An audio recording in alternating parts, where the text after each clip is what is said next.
I'm wearing Roxy, so you guys know that means that this is going to be a Drag Race video.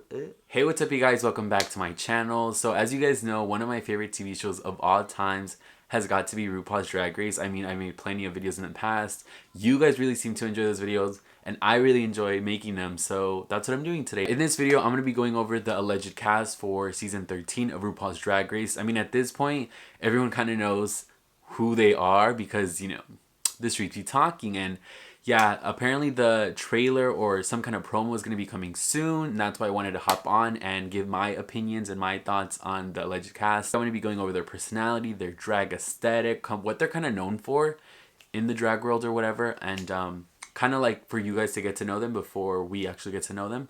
But enough rambling, let's just get on with this video. So the first queen on the list is Denali Fox. And I'm just going to come out and say it. I stan. We stan.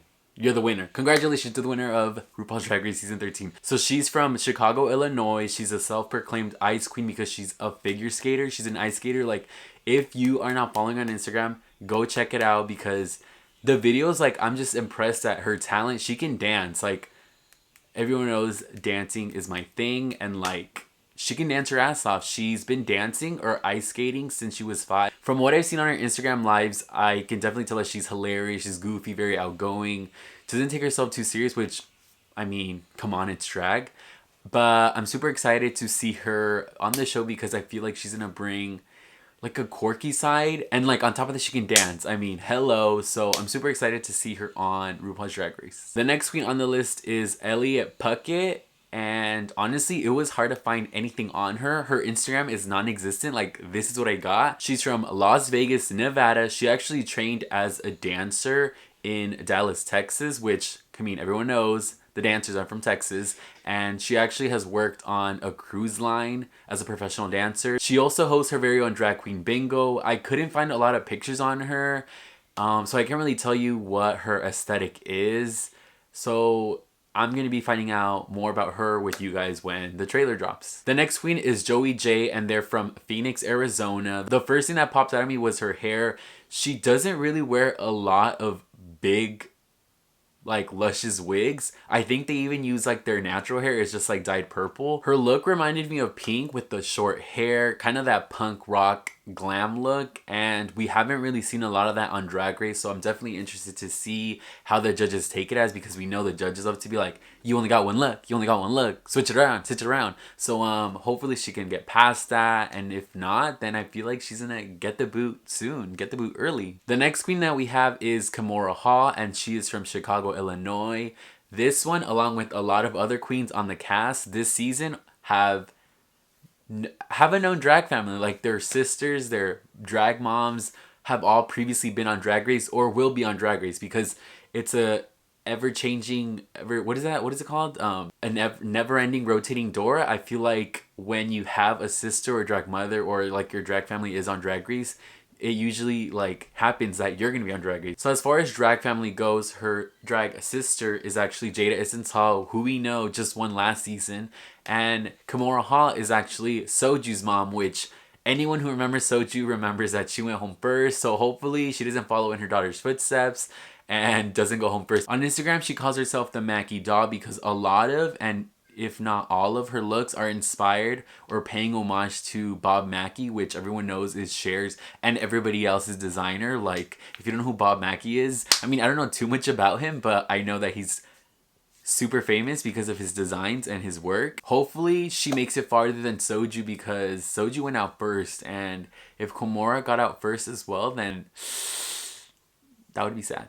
The next queen on the list is Lala Ree. She's from Atlanta, Georgia. From the pics and the videos that I've seen on Instagram, her personality is out there. I feel like she's very charismatic. Just from seeing a couple of her lip sync performances, I can tell that she's a dance queen. She was shaking her ass off. She was jumping up and down, really in your face. And we've seen that in the past kind of not do well for some queens, but something tells me she's gonna do well because she seems very likable. At the time that I'm recording this video, she only has 6.6 thousand followers on Instagram, I believe, but something tells me that that's gonna skyrocket and that's gonna change, because I feel like the audience is really gonna like her because of her big, bold personality and her amazing dance skills. Just watch. I'm telling you right now. I'm telling you. The people are going to love her. So the next queen on the list is definitely one of the more known queens. I'm sure if you're watching this video, you guys know who she is. It's none none other than Candy Muse. So Candy Muse is from New York. She was a part of the House of Aja, which consisted of Aja, Dahlia, Janelle number 5, and herself. That no longer, I guess, exists. It's now known as the Dollhouse, which consists of all 3 of them except for Aja. They're all good friends, so no shade here. Also, another person with a big personality. She's known for calling how she sees it. She's not afraid to say what's on her mind. She never bites her tongue. She actually is the creator of Sitting Alone in VIP, which everyone on Twitter uses. She definitely has a following already going into the season. She currently has 64,000 followers.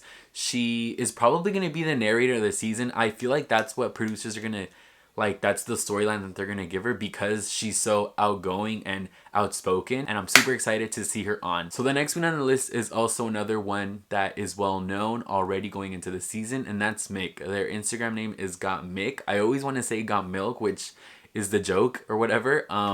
They're actually the first, from my knowledge, the first male trans contestant, which is super exciting because it's all about representation and about being inclusive. Hopefully Drag Race and All Stars can continue that legacy. So Mick has actually painted a lot of celebrities. They painted Lil Nas X for Halloween. They put him in drag as Nicki Minaj. They painted Heidi Klum. They painted other Drag Race girls like Laganja, Aja, Eureka. Their makeup skills are on point. Like, it's so smooth and so clean. No, I feel like it's no Photoshop, you know, no auto-tune. Like, it's so clean and crisp. And just the details that go into his makeup is everything. It's everything. I stand. Top 3 with Denali. So the next queen on the list is Olivia Lux. And she calls herself the diva on the keys because she can play the piano. She actually can sing. So if there's a singing challenge, I feel like she'll do well. From what I've read, heard, and seen, she's apparently super likable, super charismatic, super just nice overall. A lot of the queens that are on the cast allegedly comment on her shit all the time. They're like, I love you, which I'm super excited to see because I feel like the nice queens don't always make it far, but we'll have to see how far she goes, you know. You gotta step on people's toes. It's competition. So the next queen on the list is Rose, who is from New York City. She's actually a part of a singing group called Stephanie's Child, which consists of Jan, Laguna Blue, and herself. She was actually on America's Got Talent where XXX, sadly. Obviously, she can sing, so if there's a singing challenge, she'll probably do well, if not win it. As far as her aesthetic goes, a lot of it is red, pinks, and those kind of hues. I mean, obviously, her name is Rose, so what other color would she be? We'll probably see a lot of red and pink on the runway. Because her sister is Jan, I feel like she has a lot to live up to, you know, despite the fact that Jan never won a challenge. She did pretty well in her season. The next queen on the list is Simone. So Simone is from Los Angeles, California. Her drag sister is Gigi Good. I believe she's part of the House of Avalon. I feel like she's gonna give us fashion. I mean, if you can do Big Bird and make it fashion, you're a fashion queen. Something else that tells me she's gonna be a fashion queen is the fact that she was on British Vogue's YouTube channel. She had like a segment, a featured segment on that. I mean, Vogue. If you're a part of Vogue, if you're included anything that relates to Vogue, you're clearly into fashion. So I'm super excited to see her style. The next queen is Tamisha Iman, who's from Atlanta, Georgia. From what I saw on her Instagram, she is definitely a pageant queen with the crowns, the big hair, the big gowns, you know, just opulent. So on her Instagram, she has that she's known as the matriarch of the Iman dynasty, which just a mouthful, and just see what I mean? Like, it's big, it's bold, it's beautiful, and I feel like I'm gonna get a production just seeing her perform because the name, I mean. The next queen up is Tina Berner from New York City, and yes, she's a comedy queen. She's actually, I have it on my phone, she's the current reigning National Miss Comedy Queen. Obviously, she's a comedian. I looked on her website, and her looks, like the photo shoots, I actually really enjoyed, despite them being so like kooky, goofy, and comedy. Like, she has a look of like spaghetti. I mean, come on. So I've actually heard a lot of drag queens from New York mention her, like Bob the Drag Queen, Monet Exchange, Miss Cracker. Clearly, she's well known. I feel like a lot of people from New York do well. I feel like she's gonna do really well. She probably might even win. Another comedy queen that wins from New York.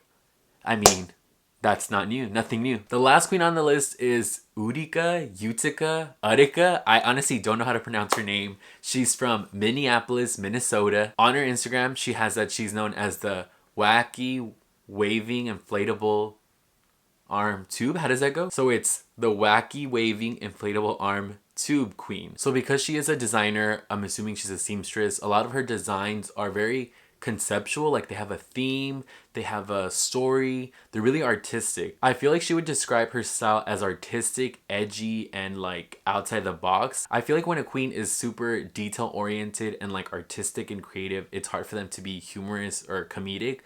But that wasn't the case for her, because on her Instagram, I saw a lot of her lip syncs and they were hilarious. They were like have you guys seen that Kristen Wiig character with the little arms? Like that just she did. And I mean, hilarious, right? So this video was actually hard to film because my mind is like racing at 100 miles per hour. There's so many thoughts and information that I want to include in this video. Hopefully you guys got to know these queens if you didn't know them already. Go check their Instagram out. Follow them on Twitter, do all that good stuff. But anyways, thank you guys so much for watching. Make sure to give this video a big thumbs up. Subscribe to my channel if you aren't already. Share this with your Drag Race friends, because I know they're excited about season 13 because it's gonna come before you know it, February something. But like I said, thank you guys so much for watching, and I'll talk to you guys in the next one. Bye.